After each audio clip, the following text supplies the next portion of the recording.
Omupiira ogu gutakatandikire habandizemu omupiira gw'abakazi hagati y'abakazi ba Kibaya Youth Development Sacco hamwe n'abakazi abarikukorera omu katare ka Koranorya. Abakazi ba Kibaya Youth Development Sacco nibo babandize kuteebamu omu kicweka ky'okubanza, reero abakyara ba Koranorya bakateeba mu kicweka kya kabiri.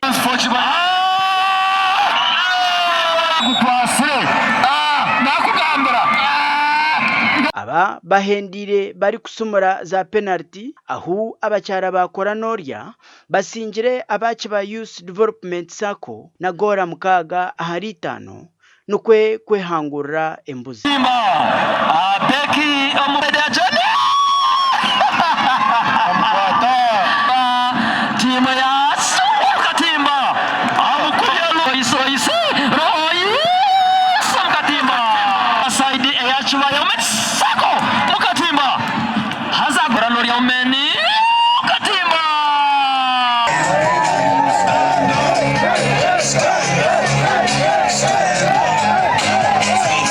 Bwanyuma hakurasiraho omupiira kasameme hagati y'abakozi ba Kibaya Youth Development Sacco obwe barukukwatana n'aba boda boda stage eya Koranorya ahu aba Kibaya Youth Development Sacco bagutwire aba boda boda stage ya Koranorya na gori 5 ahari 4 obwe bari kusumura penalty.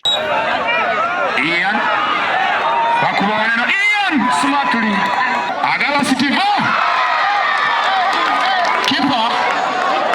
aba boda boda nibo babandize kuteeba gora yabo yo kubanza omu dakiika ya 3 konka abakozi ba Kibaya nabo bizire bateeba mu gora yabo mu dakiika ya 26 nuko omupiira kugwa kikazi aha gora emwe ahandijo.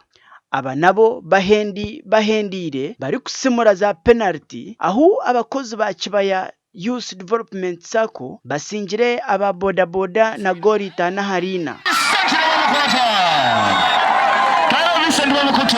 Tuzakuba tuzane mirundi 3 kandi oguno murundi tuzakuba tugarente tuzakuba tine mbuzi so mwije mutuyindireje turengo twananka twaboneza abo kugira ngo muzano ogu gubire guryo gwo mukago aba boda boda aba Koranorya bahendire betwarire embuzi yo kuza kubaga.